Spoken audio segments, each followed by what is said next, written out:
एक दिन माँ यशोदा जी ने मन में सोचा कि अरे ये ग्वाल बाल ये गोपियां उन्हें सब शिकायत करने मेरे घर पर आती है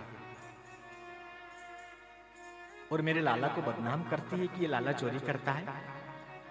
सब लोग मुझे क्या कहेंगे। मैया यशोदा जी ने मन में सोचा कि मेरे घर पर तो 9 लाख गाय है, इतना दूध रहता है, इतनी छाछ रहती है, इतनी माखन बनता है, लेकिन लाला तो मेरे घर का माखन खाता ही नहीं।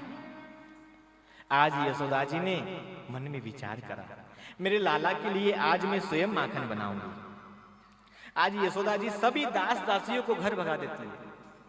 9 लाख गाय है तो उनके घर पर नौकर चाकर भी थे, दास दासी भी थी गाय को संभालने के लिए, दूध निकालने के लिए। तो आज यशोदा जी ने क्या कहा, हे दासियों, हे नौकर चाकरों, आज मैं खुद कन्हैया के लिए जो है माखन बनाऊंगी। और कन्हैया इधर सवेरा हो गया है, थोड़ा प्रातः काल के समय में कन्हैया सो रहे हैं। और आज यशोदा मैया मालूम है, आज सुंदर वस्त्र पहना है यशोदा जी ने, सुंदर साड़ी पहनी है, सुंदर अपने हाथ में जो है कंगन पहने हैं। आज अपना पूरा शरीर सजाया है, अलंकार किया।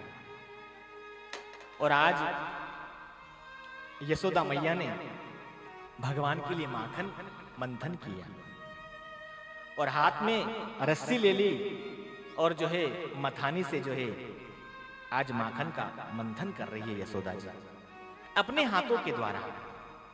और आज यशोदा जी मैया अपने मुख से क्या कह रही है, यानी यानी च गीतानी, यानी यानी च गीतानी, यानी कि गीत गा रही है।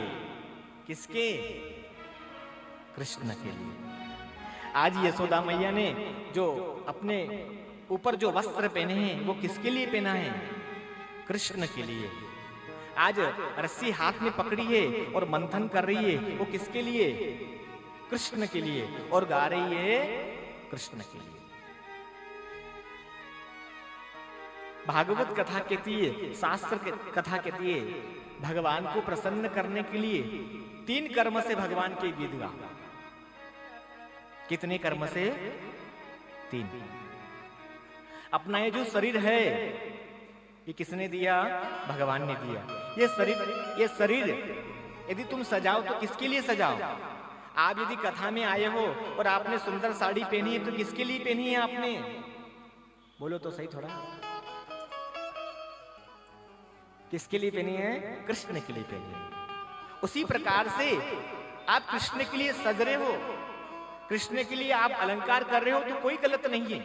और तुम संसार के लिए सजोगे भैया तो वो विषय वासना को उत्पन्न करेगी।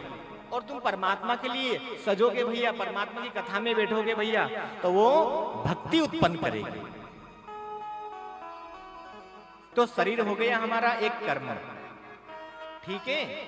और वचन मतलब बोलना। तो आज यशोदा मैया क्या कर रही है? भगवान के गीत गा रही है। यानी दूसरा कर्म क्या हो गया? भगवान का भजन करना। और तीसरा कर्म हो गया मन से भगवान को सोचना।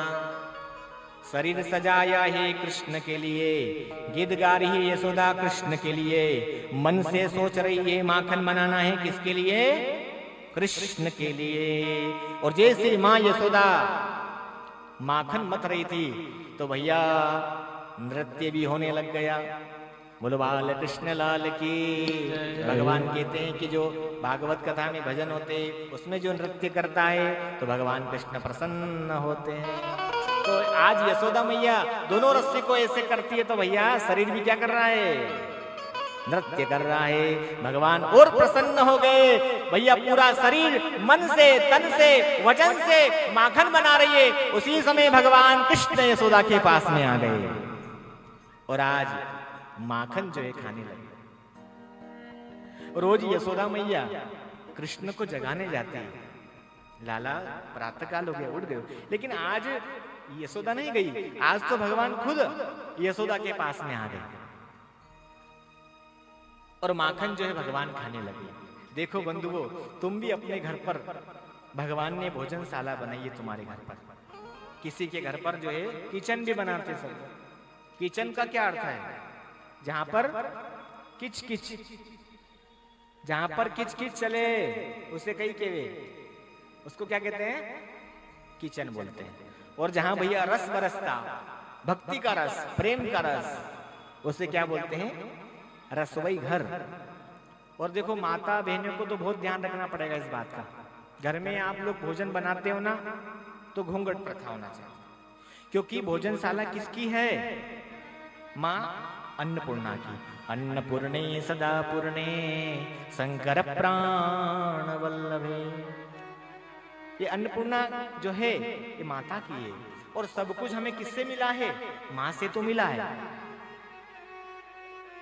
और आप यदि भगवान के लिए बनाओगे तो भैया वो रस बनेगा। अपने लिए कभी मत भोजन बनाओ, लेकिन बताओ दूसरों के लिए आप लोग बनाते हो तो उसमें रस नहीं आता है। लेकिन भगवान के लिए तुम यदि बनाओगे ना, तो उनमें भले नमक भी कम डाला हो या मिर्ची भी तेज तुमने कर दी हो तो भी अच्छा लगेगा। क्योंकि तुम भोजनशाला में गए हो तो तुम्हारा मन में कौन बैठ गया? कृष्ण बैठ गया। और जहां कृष्ण आ जाता है वहां तो भैया प्रेम आ जाता है, भक्ति का रस आ जाता है, और वह रसोई जो है भैया प्रसाद बन जाती है। बोली बाल कृष्ण लाल की जय।